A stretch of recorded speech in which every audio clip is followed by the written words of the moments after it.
Hello tout le monde. Alors aujourd'hui on va parler. Donc on retourne sur les top 10 drummers of all time. Donc là on a fait 2 vidéos avant les vacances. Avant son vacances, donc aujourd'hui. Enfin donc là, aujourd'hui et vendredi du coup. Voilà. Alors aujourd'hui, enfin l'heure que je vous parle, enfin à l'heure que je tourne la vidéo, on est samedi. Donc mercredi et vendredi. Du coup, top 10 drummers of all time. Et le retour des top 10 drummers of all time, je vous avais parlé, on parlerait de Jay Weinberg. Jay Weinberg, qui c'est Jay Weinberg? Alors, Jay Weinberg est le fils du batteur Max Weinberg, qui a rejoint le E Street Band en 1975. Sa mère, Rebecca Weinberg, était une musicienne enseignante. Il a grandi dans le canton de Middletown, dans le New Jersey. Il joue dans son premier groupe en 2008 en tant que remplaçant de son père dans Born to Run au Giants Stadium. La tournée Working on a Dream Tour de Springsteen en 2009 a posé un problème à Max Weinberg, car The Tonight Show avec Conan O'Brien à LA, donc à Los Angeles, commençait en même temps que la tournée devait commencer. Aïe, ça fait mal. En février 2010, Jay Weinberg a commencé à jouer avec Madball, M-A-D-B-A-2-L, un groupe de hardcore basé à New York. Du hardcore, oui, parce qu'en fait de base, normalement, Jay Weinberg vient du metal, comme Max Weinberg, comme son père. Voilà. Le web metal, voilà, vous avez vu dans les petites photos sur mon compte Instagram. Je vais sortir bientôt un blog là-dessus, la rentrée. Je vais sortir un blog là. Je suis en train de travailler sur ça en ce moment, aussi à côté. Donc travailler sur le blog que j'ai fait pour la Philharmonie. Je vous montrerai tout ça. Sortira sur un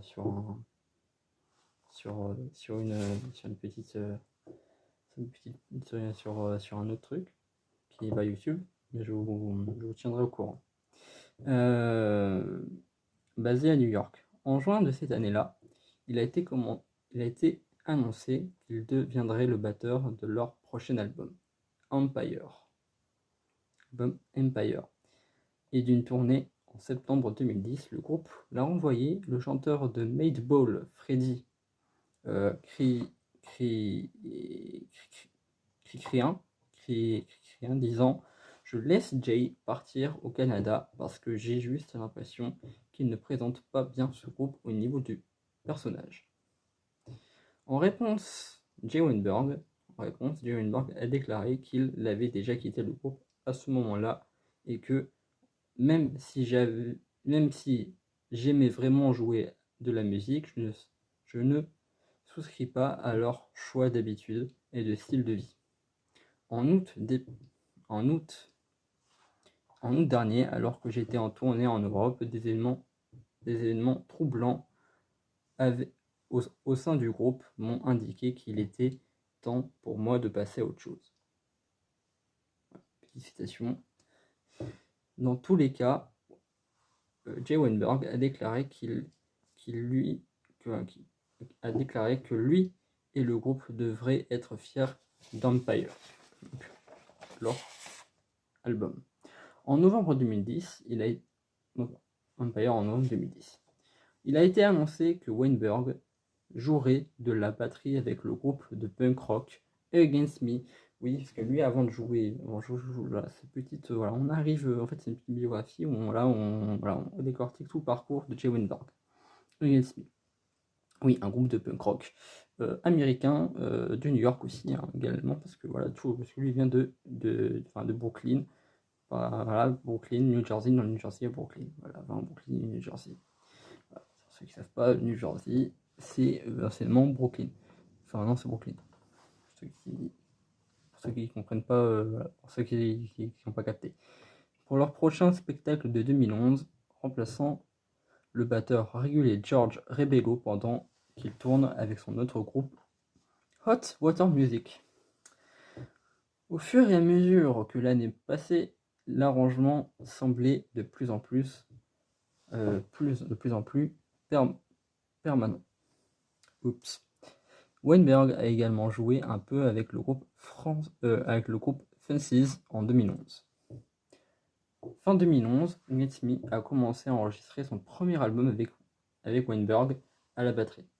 Cependant, en décembre 2012, Weinberg a annoncé à Twitter, sans en avertir les autres membres du groupe, qu'il quittait Against Me en 2014. Pour des raisons qu'on connaît tous aujourd'hui, parce que c'est grâce à ce tweet que là, tout se déclenche pour Jay Weinberg et que tout se déclenche pour un groupe en particulier. Et là, j'ai fait une petite transition. Je mets pas la casquette parce que vous voyez, je sors d'une douche, mais Slipknot.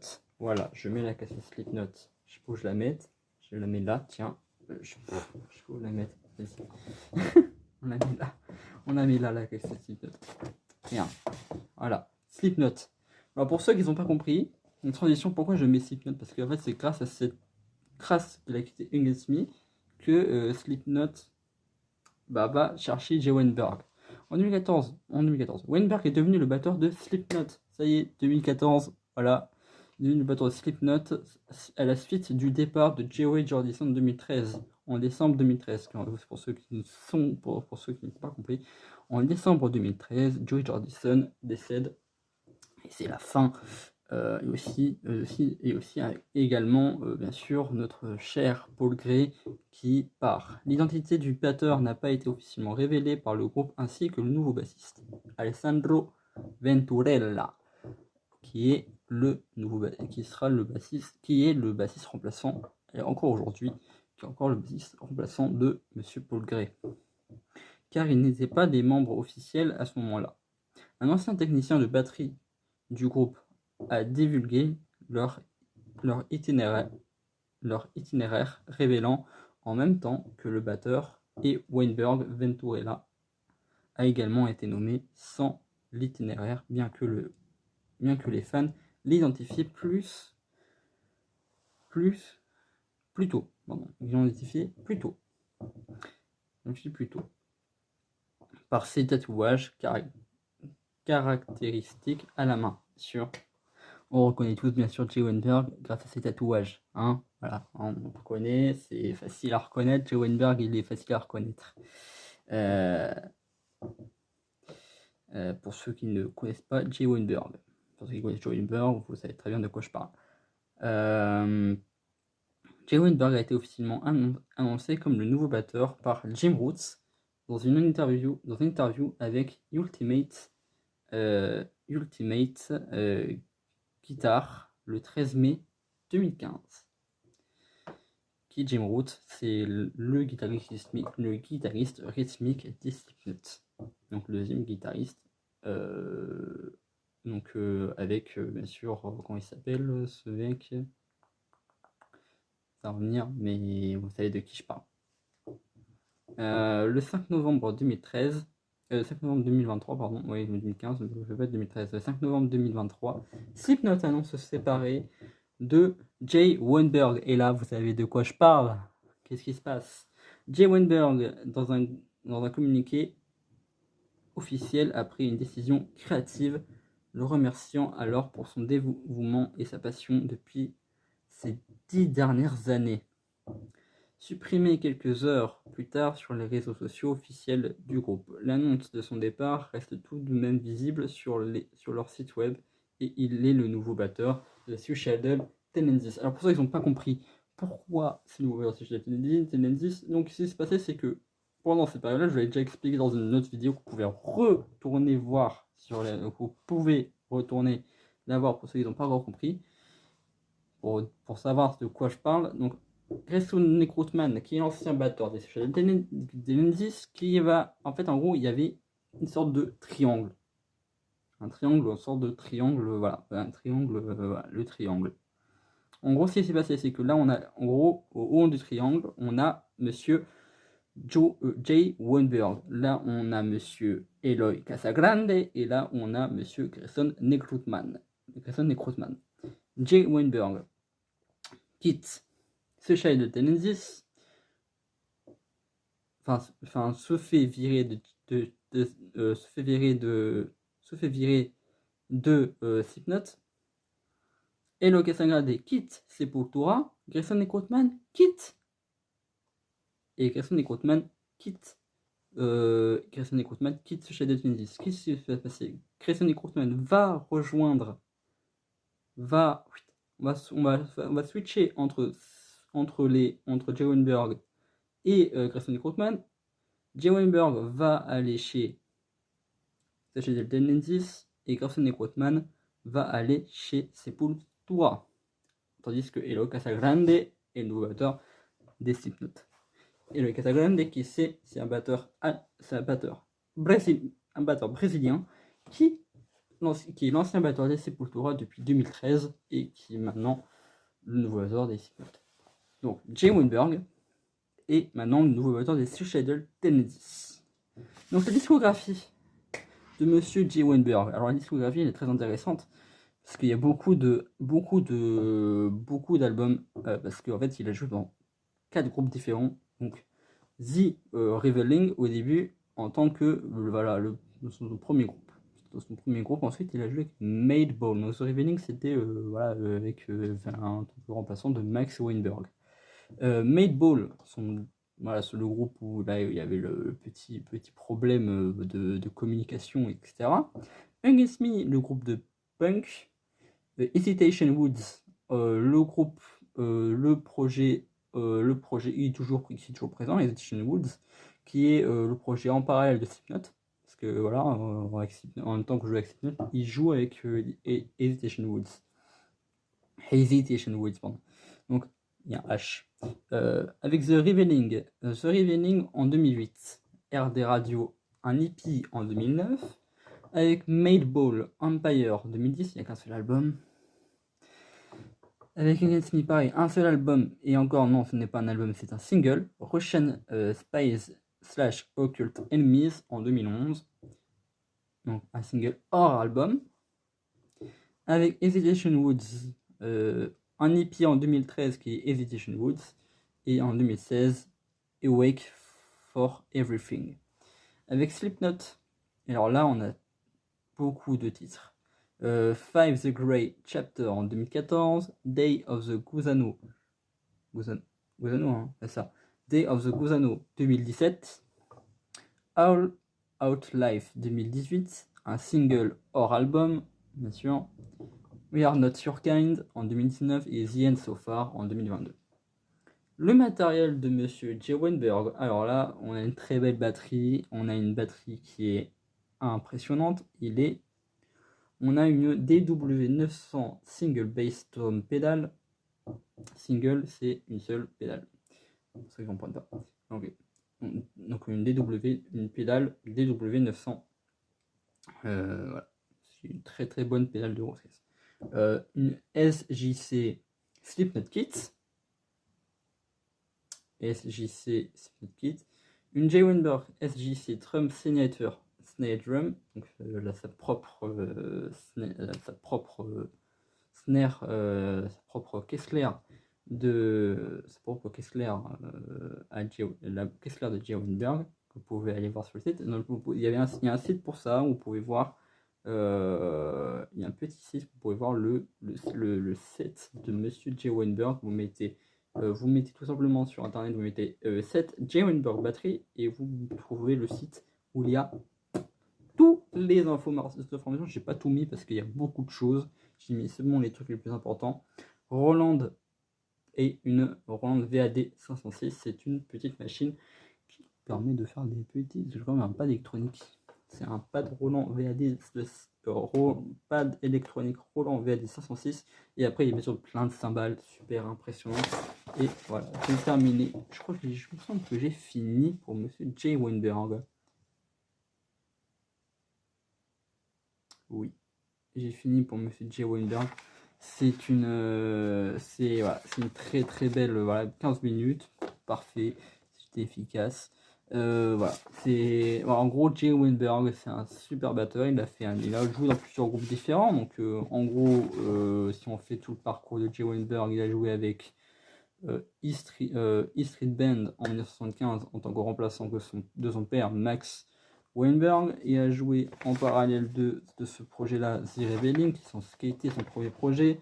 Ensuite, avec Madeball, qui est le projet de hardcore, qui a totalement parti en vrille. Avec Against Me, pareil, parti en vrille aussi, mais un groupe de punk. Ensuite, en parallèle de Slipknot. Ensuite, on parle de.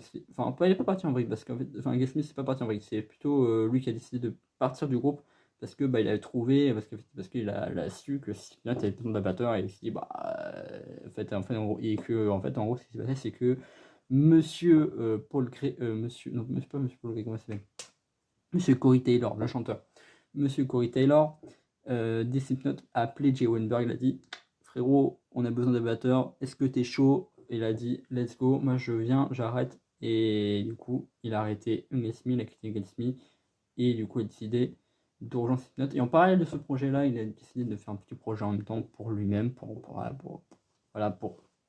pouvoir faire un peu plus de musique, parce que lui, c'est un fan de musique, et voilà, il est fan de musique, fan de métal, fan de musique hardcore et de punk.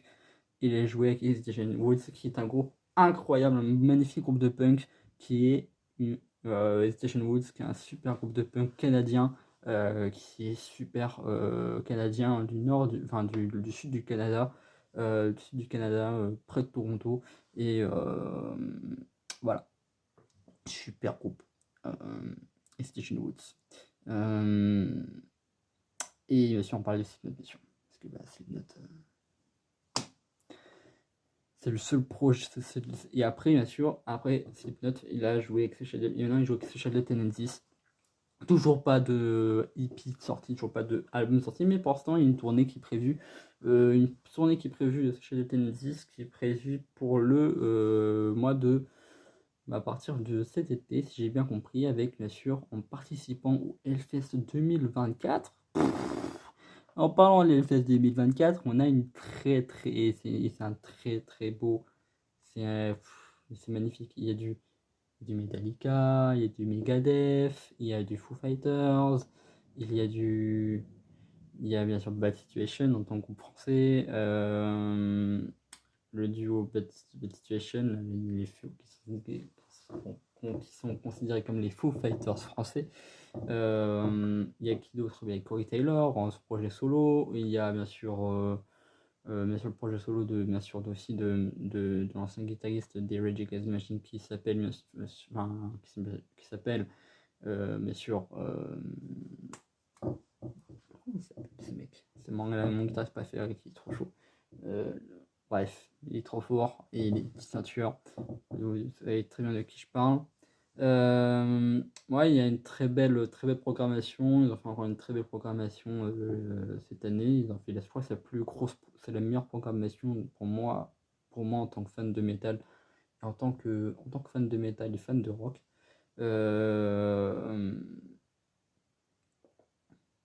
Et en tant que fan de métal, fan de rock, en tant que membre de Fire Life, etc. Et bien sûr d'autres projets qui vont arriver.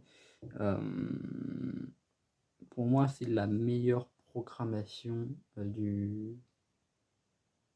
l'Hellfest. Et franchement, cette année, c'est la meilleure programmation. C'est la meilleure programmation de ces dernières années du Hellfest. Et voilà. Et beaucoup de groupes et de baby metal. Pour ceux qui ne connaissent pas, allez voir, parce que c'est très drôle ce qu'ils font. Ce qu'elles font, pardon. C'est des filles.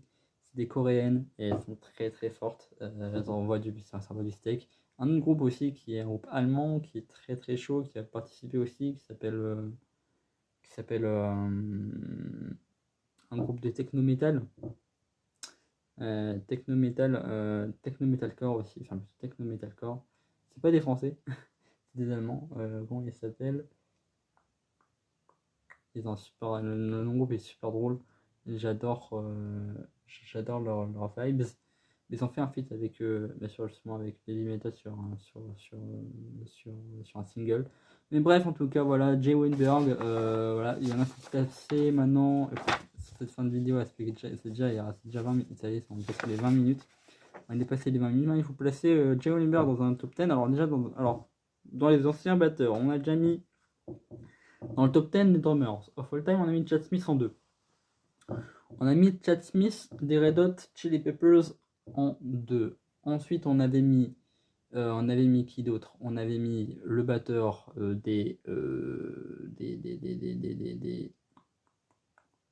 on a mis monsieur aussi Yann Hausser, le batteur des Mother's Cake, en 5. On a mis. J'ai pas pris mes notes. Qu'est-ce que j'ai branlé? Qu'est-ce que j'ai fait?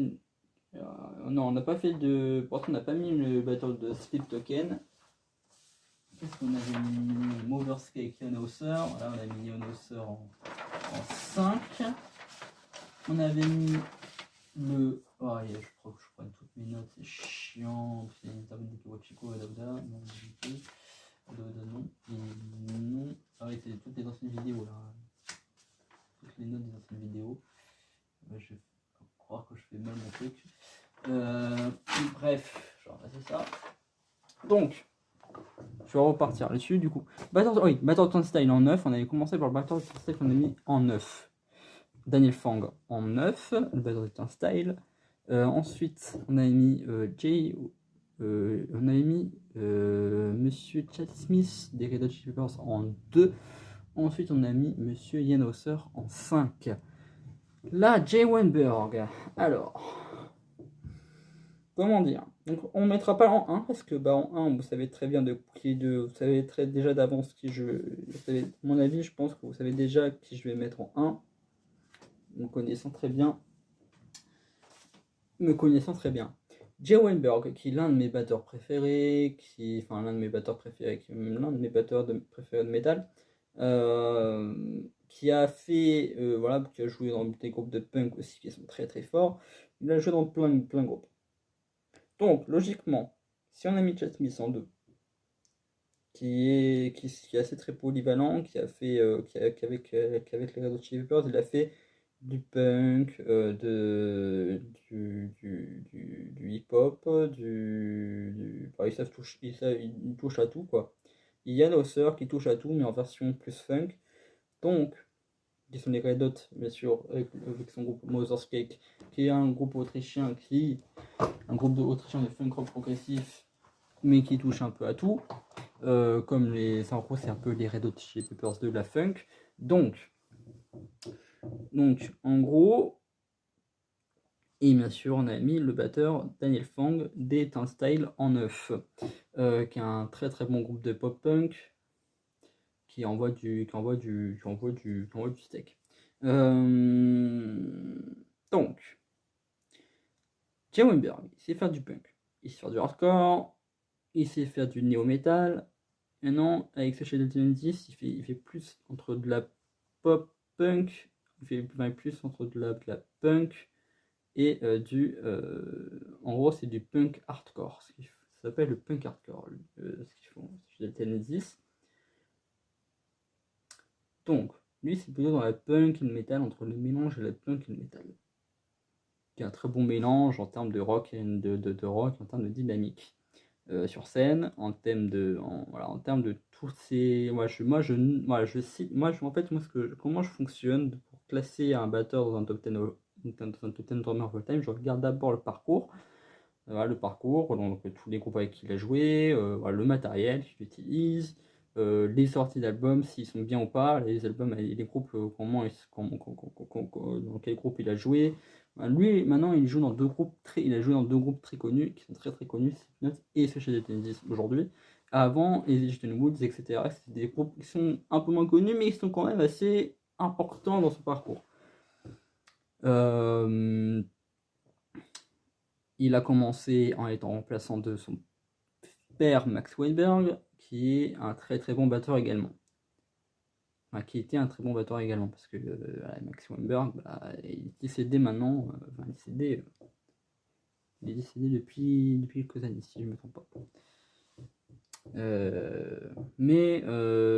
Jay Weinberg, on va le mettre. J'hésite entre la place 7 et 8. Parce qu'en fait, le truc, c'est que je suis dur avec Jay Weinberg, mais en fait, en haut, il y a beaucoup de monde. En fait, le truc, c'est dur de classer un batteur, c'est dur de classer un top 10. En fait, c'est dur. Vous savez pas ce qui est compliqué, c'est dans un top 10, c'est dur de classer des mecs qui sont très hauts, qui sont de niveau incroyable, comme Jay Weinberg, comme Daniel Fang, comme Ben Hauser ou comme Chad Smith. En 1, vous savez très bien de qui je vais mettre, et puis il y a 2 Français dans ce top 10, donc en tant que Français et en tant que franco-italien, il y a aussi un batteur italien que je vais mettre aussi dans le top 10. Donc je suis un peu obligé de mettre mes origines là-dedans. Donc c'est un peu con de passer à côté de voilà. Donc il y aura 2 batteurs français et un batteur italien. Les 2 batteurs français, je pense que vous connaissez déjà de qui je vais parler. Donc ils sont très très forts. On a déjà parlé sur Instagram. Mais voilà, et en plus c'est un batteur britannique qui est super chaud, qui est masqué et tout. C'est compliqué de classer un batteur. Donc là on a fait Chad Smith. On a fait Ian Hauser. On a fait en 1, on a fait 1, 2, 3, 4. Je crois qu'on a fait 4 batteurs. Là, c'est le 5ème batteur. Je crois qu'il du coup, non, attends. Là, on vient de faire Jay Weinberg. On va classer dans le top 10. Qu'on va classer dans le top 10 là, dans pas longtemps. Ensuite, il y a Chad Smith, des Red Hot Chili qu'on a mis en 2. Il y a Ian Hauser qu'on a mis en 5. Et il y a Daniel Fang qu'on a mis en 9. Donc là, ça fait 4 batteurs. Donc là, 6 batteurs à classer. Après, dont Jay Weinberg. Jay Weinberg, on va le mettre en 8.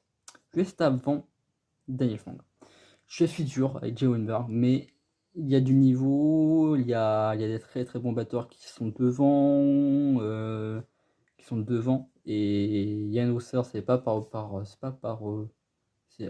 pas avec objectivité, enfin si c'est avec objectivité, mais c'est pas mon cœur qui parle, c'est bien sûr il y a aussi un peu mon cœur qui parle parce que je suis un fan de Movers Cake, mais et j'adore Ian Hauser, mais enfin il y a plus d'objectivité aussi parce que le mec il touche à tout, et voilà, c'est du mat rock, il a fait du mat rock, il fait de la funk, il fait du progressif. Non, il a dans notre projet à côté là depuis peu. Il gère, on ne sait pas encore le groupe on connaît pas encore le groupe qui l'a rejoint, mais apparemment c'est un très très bon groupe. Maintenant on sait le nouveau batteur des Movers Creek. Moi je connais pas le nouveau batteur des Movers Creek, mais maintenant on sait qui c'est, mais moi je connais pas ce batteur là. Voilà, enfin on veut pas tout connaître non plus, hein, mais voilà. On a le droit de voilà, j'ai une très belle, tout le monde sait que j'ai une très très bonne culture rock et tout, mais on peut pas tout connaître. On peut pas tout connaître. Donc il y a encore, donc là, si vous avez bien compris, le top 10 des restants, il y a un batteur, il y a l'un des batteurs des Slipknot qui est dedans. Il y a l'ancien batteur il y a le nouveau batteur des. Donc là, il y a 5 batteurs nommés. Il y a 5 batteurs à placer, dont 2 batteurs français. Le batteur de Gojira et le batteur de comment s'appelle ce groupe de rock progressif incroyable, français en plus, que j'avais vu en concert quand j'avais 7 piges. Incroyable, je l'avais vu. Bref, vous avez très bien de qui je parle. Ce groupe hyper iconique et tout. Ensuite, il y a à placer, il y a monsieur, il y a un batteur, il y a le premier batteur des Slipknot. Je sais, bon, vous savez qui c'est. Et après, il reste encore 2 batteurs. C'est ça, hein, je trompe pas. Hein. Attends, Chad Smith. Là, on a fait Chad Smith. On a fait Daniel Fang, on a fait Jay Weinberg et on a fait Ian Hauser. Donc il reste le batteur de Gojira, l'autre batteur français là. Ensuite il reste le premier batteur des Slipknot. Donc ça fait 1, 2, 3, 4, 5, 6, 7, 8. Et du coup il ne reste plus que 2, c'est ça? Ouais, c'est ça, il ne reste plus que 5 maintenant. À placer, c'est dur. Et ensuite il y a le batteur des Sleep Token. Et ensuite le batteur le nouveau batteur de Slipknot et ancien batteur de Sepultura. Ouais, ça fait mal. Alors les classements, attention. Ça va être dur à classer tout ça. Ouh là là là, je vous dis que ça va être compliqué. Bon, en tout cas, c'est une voilà, le classement, il fait mal. On sait qu'ils ont compris qu'est-ce que c'était le top 3. Je vous vois. Pour ceux qui n'ont pas compris, bah, tant pis, c'est pas grave, vous verrez le jour quand je dévoilerai tout le top 10. Et bien sûr, on fera après que le top 10 sera terminé, on fera un petit récapitulatif du top 10 et on se dit, on regarde tout ça tout près. Alors, est-ce que on garde le top 10? Moi, je pense que de toute façon, on va le clôturer. Moi, j'ai clôturé. Mais est-ce qu'on sera d'accord ou pas? Pour me le dire en commentaire, vous m'enverrez un DPV, vous dire Mimo, tout est trompé là. Ouais, je sais pas, on verra. Mais voilà, c'est dur en même temps. Ne me jugez pas, il y aura sûrement aussi des batteurs qui fait qu'ils seront pas dedans. C'est triste, mais c'est très dur. Voilà, il y a le batteur Nirvana qui était dans la discussion, il y a le batteur de Led Zeppelin qui était dans la discussion, il y avait beaucoup de batteurs qui sont dans la discussion mais qui sont pas dedans. Je trouve ça dommage après c'est un top 10, hein, il faut mettre des noms, il faut enlever des noms, c'est dur de classer. Il n'y a même pas le batteur de Spiral Drive qui est un super batteur qui est hyper jeune et talentueux, et puis c'est dur, hein. C'est dur de classer un top 10 et ça fait mal au cœur de se dire ah putain. En plus, il y a des Français, j'aurais pu enlever un des deux. Mais je me suis dit, ouais, le mec, il y a deux Français, dont deux Français qui font un style de musique différent. Et en plus, ces deux mecs-là, ils sont super chauds. J'étais un peu obligé de les mettre. Mais bon. Bon, en tout cas, on se voit pour la prochaine vidéo. La prochaine vidéo, qu'est-ce que ça va être? C'est une petite vidéo récapitulative du festival de Fire Life. Puis après, on se voit à la rentrée avec une très grosse vidéo qui va arriver. Donc on sera très très fort l'année prochaine. Avec une énorme vidéo.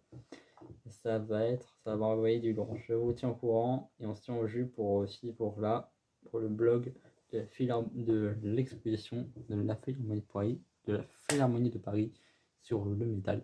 Et ce blog, je vous tiens au courant. Je vous tiens au courant au niveau de la sortie. Je pense que ce sera pour janvier 2025 ou février 2025. À peu près, vers cette zone-là. Peut-être un peu plus tard. On verra bien, ça dépend comment j'avance ce projet-là. Parce que ça prend beaucoup de temps à mettre en marche. Allez, ciao.